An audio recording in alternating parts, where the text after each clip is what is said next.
J Street is a new lobby and political advocacy organization. Our mission is to be a home for pro-Israel, pro-peace Americans, Jewish and non, who not only support the state of Israel, but support the notion that we must find a way to a two-state resolution of the Israeli-Palestinian conflict if we hope to preserve our dream of a Jewish and a democratic land and home for our people in the state of Israel. We have an advocacy mission to bring to Washington that message and to show our support, and we have a mission within the Jewish community to open up debate and open up discussion and to help sponsor and provoke a very fruitful, honest, and open discussion of issues that relate to Israel within the Jewish community. Our belief is that the pursuit of a two-state solution is an urgent priority for the state of Israel. It's an existential need for the state of Israel. Our belief for the United States is it's a fundamental national interest of the United States to pursue that peace. And our belief for the American Jewish community is that the health and the vibrancy of our community going into the generations to come depend on our ability to deal with these difficult issues successfully and in tune with the values and the vision of our people over the centuries. That's the mission of J Street. I appreciate the opportunity to be part of this evening tonight, but most particularly thrilled that you have the opportunity to hear on this of all nights from Ami Ayalon. Ami was born in pre-state Israel, in Kibbutz Ma'agan. He did his national military service in the Israeli Navy. He served in and he eventually commanded the very unit, the elite Flotilla 13, that actually carried out the operation just 2 days ago. He earned the Chief of Staff citation for that service. He was involved in numerous combat missions, including a raid against an Egyptian fortress in 1969 at Green Island. And for that, he won Israel's highest military honor, the Ribbon of Valor. He became the chief of the Navy in the 1990s and was credited with preparing the Corps for its role in the 21st century. He retired in 1996 with the rank of admiral, and he signed up again to serve the nation, this time as the director of the Shin Bet, which is the General Security Service. He went on to perform in that role for another 5 or 6 years, retired from there and entered Israeli political life, was a member of Knesset. He has led the struggle and the fight for Israel's future, for its security, in professional roles, in military and uniformed roles. He has led it in political roles and in civil society. Today he continues that as a leader of a new effort called the Blue and White Campaign. It is an honor and a privilege to present to you Ami Ayalon.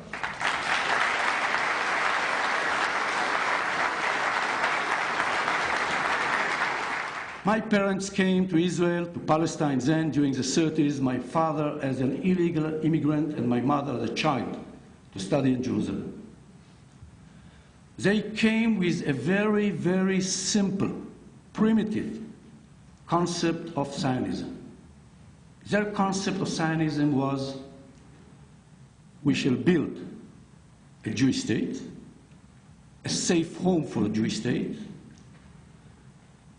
The border of the future state will be wherever we can build a settlement, work the land, and defend ourselves. That's it. This was the concept. For them, it was obvious to push their kibbutz as far as possible to the east.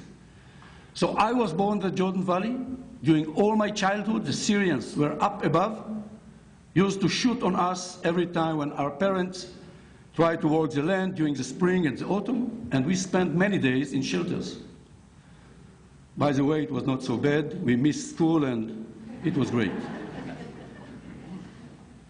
But it was clear for us that this is a price that we have to pay if we want to see a Jewish state.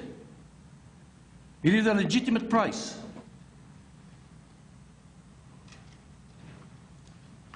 In '67,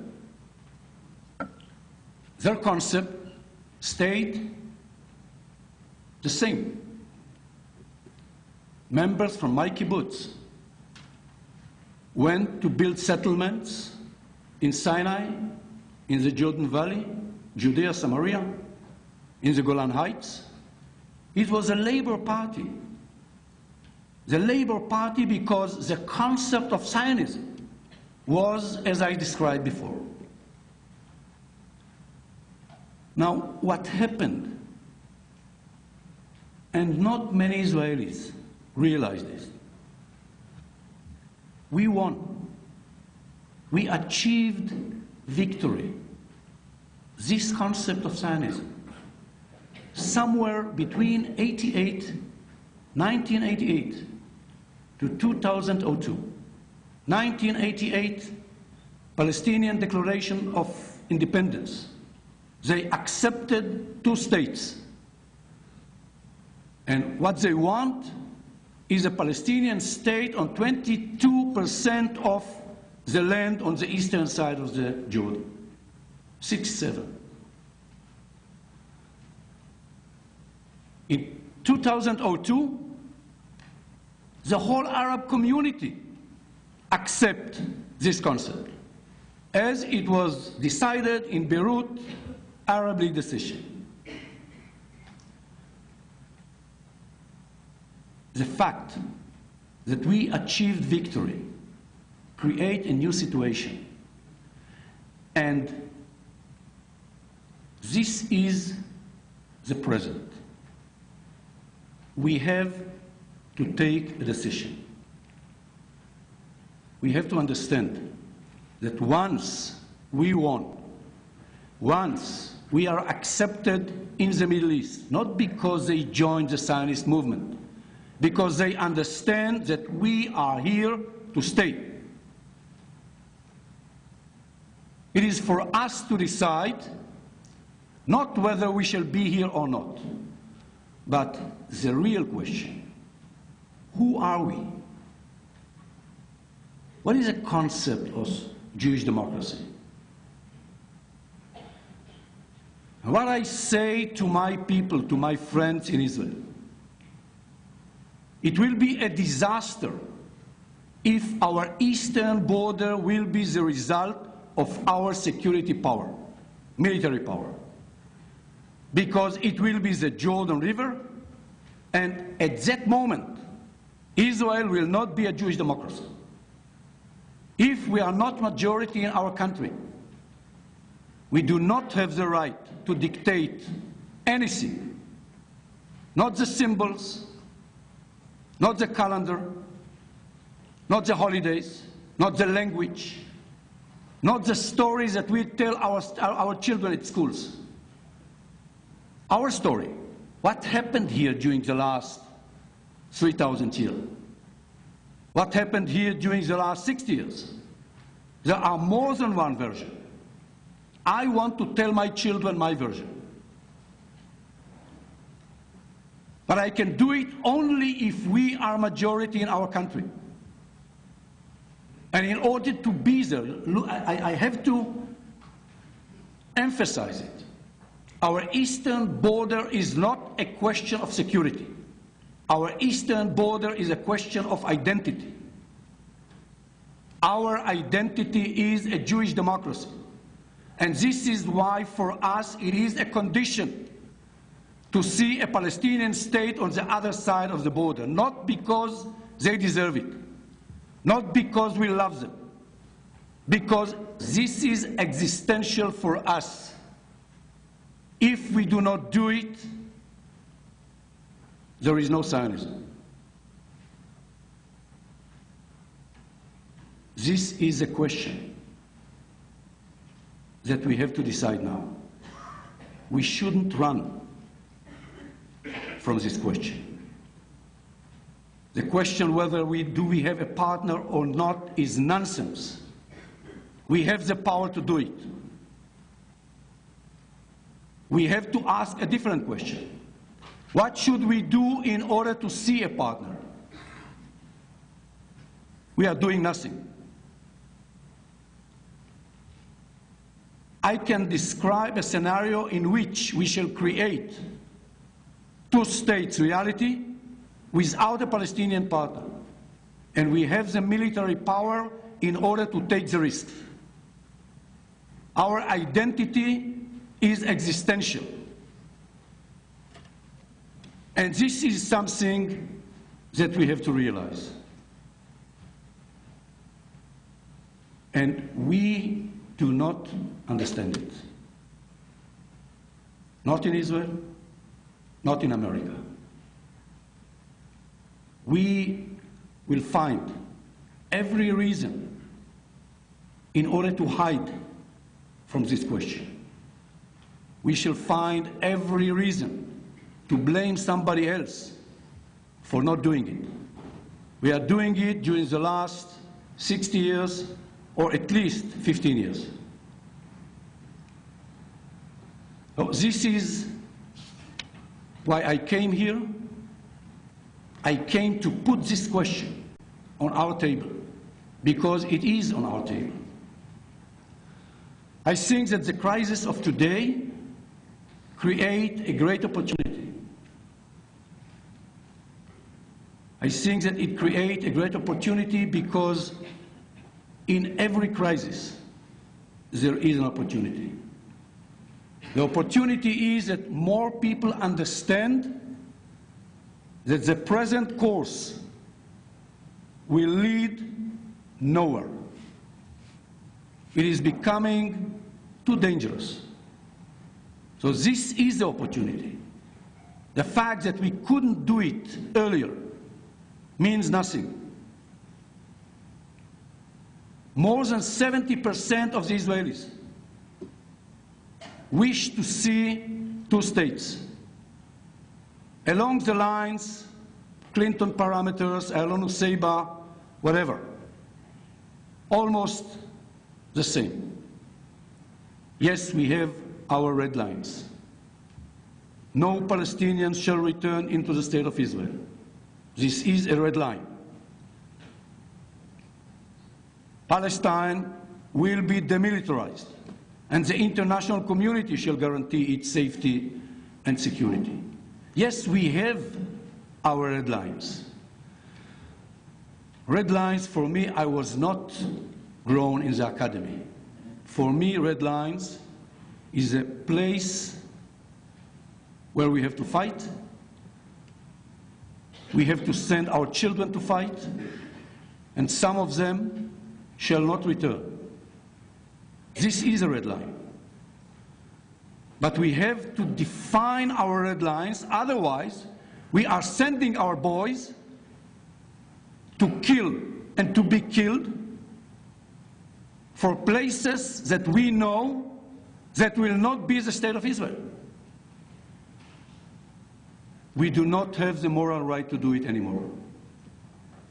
We had in the past, not now. Settlers are our pioneers. We send them. All the Israeli government. We send the settlers to fight for us. And I can prove, by the way, that the settlement movement and the settlers brought the victory that I mentioned earlier. Because you have to understand, when Palestinians decided to accept the idea of two states, when the Arab world decided to accept the idea of two states, why did they do it? Because they understood that the time is going or working against them. They saw settlements, and they came to the idea that if they will not do it, there will be no Palestinian state, only settlements. So the settlements created the idea that they have to take this decision. We owe them, we owe the settlers, because they achieved the victory for us.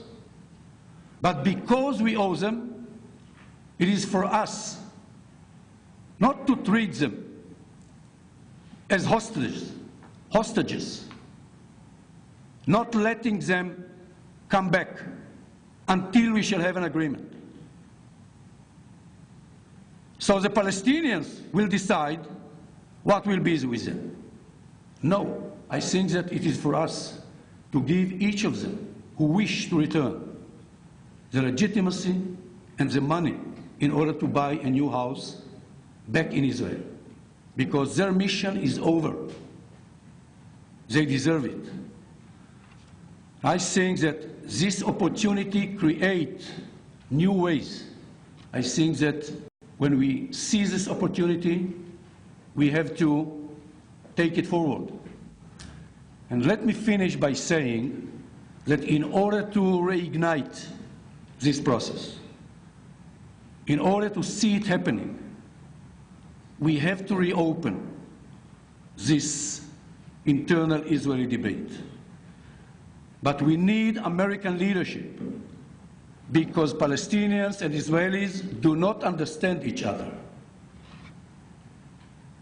And we need somebody that will translate our Hebrew to their Arabic. And more than anything else, we need a clear vision of the future. As I said, I sailed too many years at sea. More than 30 years I was in the Israeli Navy. Sailors are not very clever. Sailors used to say that a captain who does not know where he wants to sail, there is no wind on earth that will bring him there. If you ask me why Oslo collapsed, why it failed, Oslo did not have any clear future. In Oslo, the whole idea was based on constructive ambiguity. We should never touch the sensitive nerves, the core issues: Jerusalem, settlements, right of return, refugees, because it is too sensitive. Yes, it is sensitive.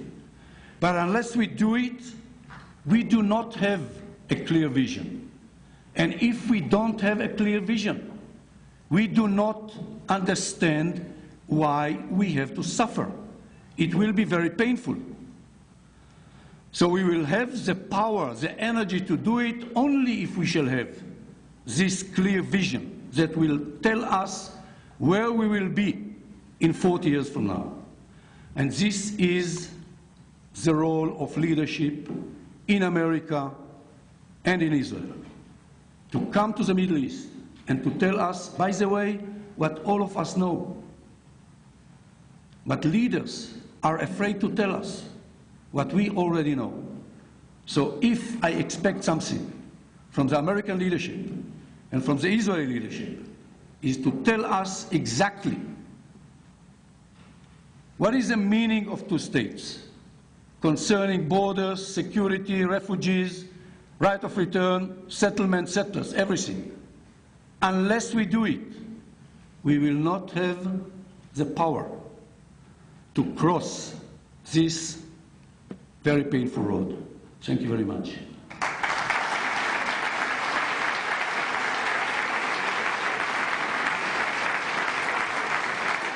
My first months as a director was probably the most violent wave of terror since the creation of our state. We lost 57 Israelis and 217 wounded in less than 2 days, in less than 10 days. The last week of February, first week of March, '96. And later, we created a situation in which we reduced these figures dramatically until the time in which, during 12 months, the year of 2000, before the Intifada, we lost only one Israeli as a result of terror. So we won. Now, why it happened? I was a director of the Israeli Shin Bet. I can tell you, it was not because of the Israeli Shin Bet. We did a great job. But we saw a very interesting correlation. Major factor was the Palestinian approach, Palestinian support in the peace process. It was measured, by the way, every month by Dr. Halil Shkaki. I think that he got his PhD in Columbia University. He's the brother, by the way, of Fatih Shkaki, who was the founder of the Islamic Jihad, Palestinian Islamic Jihad, and found his death in Malta, surprisingly. I was at sea at that time, not far from Malta, so I know it. Malta, it's an island in the Mediterranean, but okay. We saw a correlation. The higher was the support of Palestinians in the peace process at that time, lower were the attempts of Hamas to use terror. Hamas cannot fight against the will of the Palestinian people. If Palestinians believe that diplomacy will bring them freedom, end of occupation, better economy, better education system, they will not approve terror. Terror is the last option for them because they know that they will pay a very, very high price if they will try to use terror. So they do it only if they lost confidence in diplomacy. Second, if they support the peace process, it enables the security organizations of the Palestinians to fight Hamas. At that time, by the way, there were more Hamas activists in Palestinian jail than in our jails. I used to meet all their people, all their activists. Jibril Ajoub, Mohammed Ahlan, every month, to exchange information, to fight terror together. And they used to tell me, we are fighting our brothers, Hamas, not because we love you. We are not South Lebanese. You are not paying our salaries. We are doing it only because we believe that in the end of the road, we shall have our freedom and our Palestinian state alongside Israel. The moment that we shall not believe, forget about us. And if you ask me what happened in the summer of 2000, Palestinians stopped to believe. This is the reason for the Second Intifada. It was not planned by Arafat. It was against Arafat as much as it was against Israel. By the way, today we have the intelligence information to prove it. We did not know it then. It was an assumption at the beginning. So the way to fight Hamas is by presenting an alternative. Sheikh Yassin, in his interviews before he died, he tells us, they ask him, what are you afraid of? And he tells the interviewer, he said, I'm afraid only from the moment that Palestinians will be deceived to think that Israelis are ready to give them independent Palestinian state and will go to the peace process. This will be the moment that Hamas will lose its power. He's saying it in his words. We just have to understand it. If we want to beat Hamas, we have to use diplomacy. Iran is a major threat, existential threat. But Iran presents a new concept that forces us to understand or to reinvent ourselves. Iran is existential threat, but Iran is a threat not only to Israel. Iran is a threat to the region, Saudi Arabia, to Egypt, to Europe, to Russia, to Pakistan, to India. Why it is important It is important because it is the first time in our history that we face existential threat and we are not alone. Not because people love us, because this is fact. We are not alone. Now, this is against our genes, what we learn from our history. We Jews, that when we face a major threat, we are alone. Nobody will help us. This is what we saw. This is what we understand from our history. Now we have to understand it because coalition, when it comes to security, is not something that we know how to deal with. It is a new concept for most Israelis. But we have to understand that first, it will be almost impossible to face it alone. Second, the one who will face it alone will pay a huge price. A huge price. Just an example. We fought terror in South Lebanon, and we killed a terrorist. And it was right to do it. He was a terrorist, he tried to kill us. It was morally right to do it. The response was in Argentine.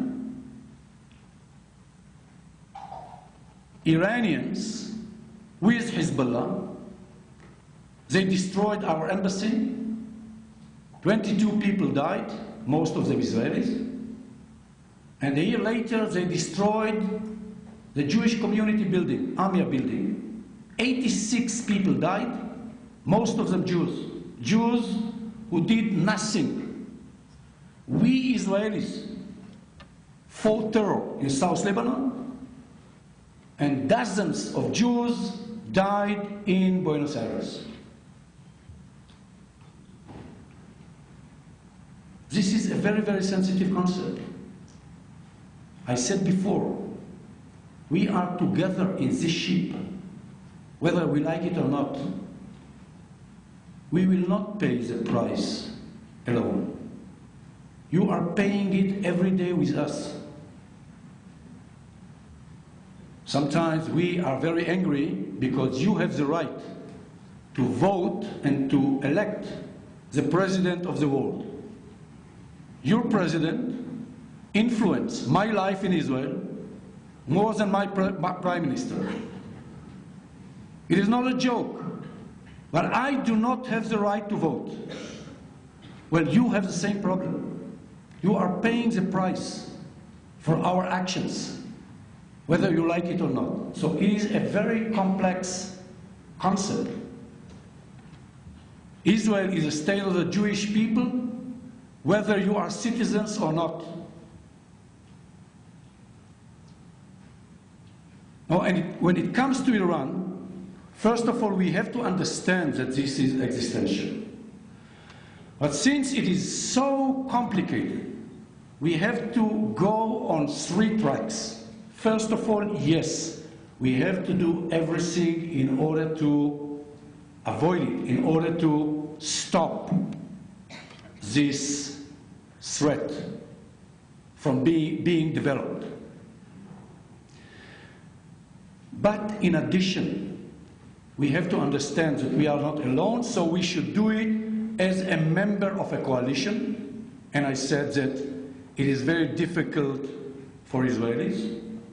And third, it is so existential that we have to take into account a scenario in which no matter what we shall do, one of our enemies will have a weapon of mass destruction, and to be ready. And this was why I fought for submarines. This was something that Ehud Barak did not understand during the 90s. And when I came to him and I told him, in the new era, Israel will have to have big submarines.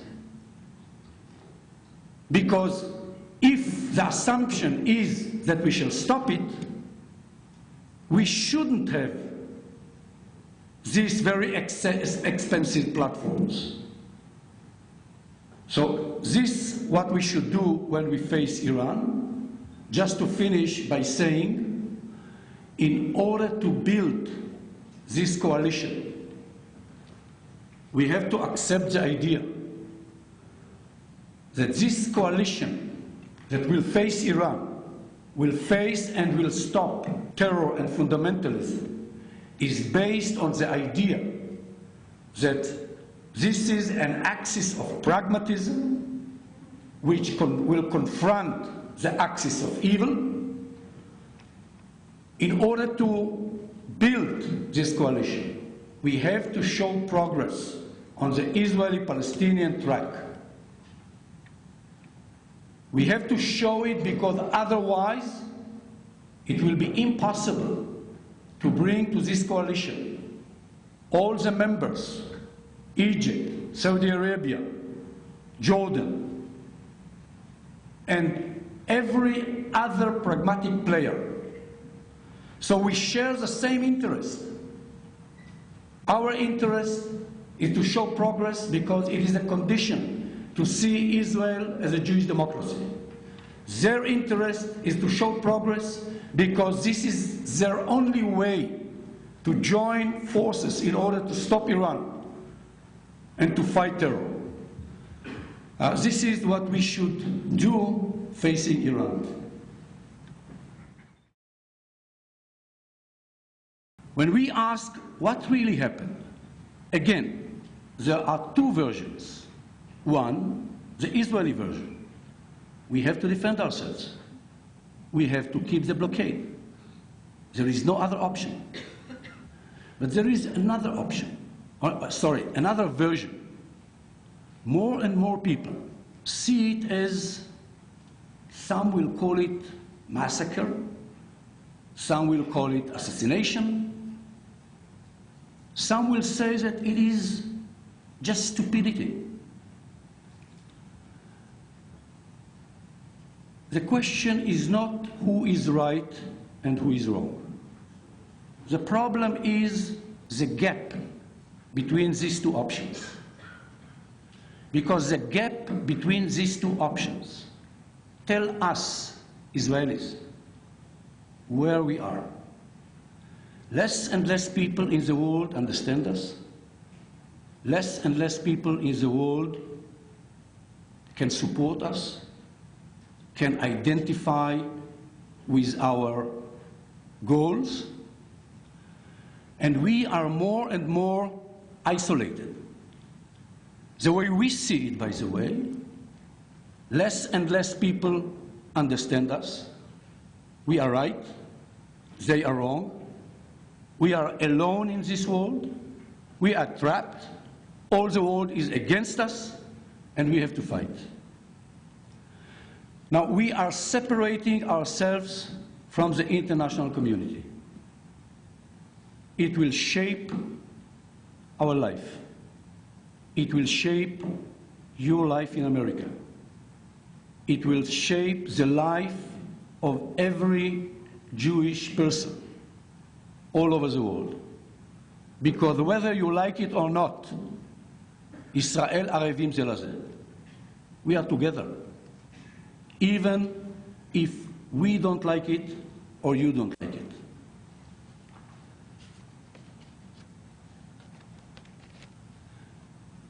In order to try to explain why we decide, why we behave the way we do, I think that we should start with what I just said. I think that we are separating ourselves from the world. We created an idea that we are alone, nobody understands us. And it is rooted very deep in the way we understand the present, and especially the way we understand the past.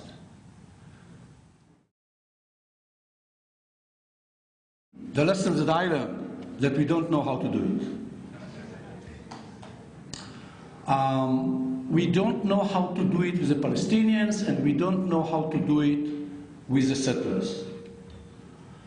We don't know how to do it with the Palestinians because we do not understand Palestinians. Again, we think that if we use power, and if we do not speak, and if we do not use diplomacy, it means that we are powerful and we empower our deterrents. This was a concept of unilateralism. This is what we did in Lebanon. This is what we did in Gaza. But we don't understand that when they see it, they understand it differently. What they see is that we understand only the language of power. And they tell us, you left Lebanon because of Hezbollah. You came to Madrid and to Oslo because of the first Intifada. You left Gaza because of the second Intifada. So this is the way to deal with it. I went to Aric Sharon. I was not a politician at the time, so I had nothing against him. I went to Aric Sharon, and we were very close, really. And I told him, it is a huge mistake. You want to leave Gaza? I will support, I will help you. We had a huge political power because I had 350 signatures with emails, telephone numbers, and addresses, which is a huge political power as a result of the people's voice, which was not translated into a political party. So I told him, I am going to help you.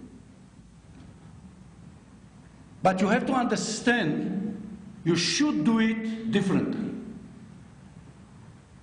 Arafat was an obstacle, but he's dead. They elected for the first time in their history a leader who was against the violent intifada. Abu Mazen was the only Palestinian leader who came to the Palestinians, telling them, listen, violence will play a negative role. It will be against us. He was against it. Now, he was elected by 67%. Immediately after, I told him, call to Abu Mazen, tell him, we are leaving Gaza, not because of you. It is our interest. We want to see Israel more democratic and more Jewish. So we are leaving Gaza. But you will get it. We shall not destroy the settlements. You will bring to the settlements, you want to bring refugees, it's up to you. It will be yours. It will be yours as a present because you believe in diplomacy and you was against the violent intifada. By doing it, we could tell Palestinians, we speak diplomacy. Yes, we know how to fight. We don't have to prove it every day. If we have to kill somebody, we know how to do it. But in parallel, we speak and we understand diplomacy. And we explain them that if they really want freedom, if they really want to see a viable Palestinian state alongside Israel, this should be the leadership that they will have to elect. Well, of course, he did not do it. He said, you are naive, you don't understand the Middle East. In the Middle East, only power, only strong people survive. And he taught them the language of power. And we cannot understand why they go on shooting. Of course they will do it. We explain them that the only language is a language of power. Now, second, we did not have any political connotation. We left Gaza. What for? What next? If it is a first step to see later something similar in the West Bank, if it will work, I think that it was a huge mistake. I think that we should not draw the 67 border, because the concept of exchange of territories should start there. There were 2 villages on the border, northern area, about 150 families. We should not uproot them. Because if the concept is exchange of territory along parameters of security, demography, and contiguity, let's see it happening in Gaza as a pilot. And we bring back less settlers. And third, you cannot do it in 6 months. And this is what I think. The lesson is we should pass tomorrow the law of compensation without using power and keeping the IDF in the West Bank. But telling every settler who is living on the eastern side of the fence, of the security fence, you won this battle for us. You understand that in the future, on the eastern side of the fence, it will not be the state of Israel. You have the right to come back tomorrow. You will get the legitimacy and you will get the money in order to buy a new house. If you will do it in Jerusalem, in the Galilee, and in the Negev, you will get twice. Because this is our priority. This is my lesson.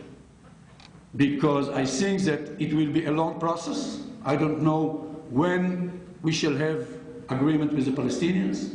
Maybe in 10 years, I don't know. And they deserve it. Until now, if they want, and many of them wish to return. But they are like hostages. We don't let them the real option. And I think that morally, it is a huge mistake.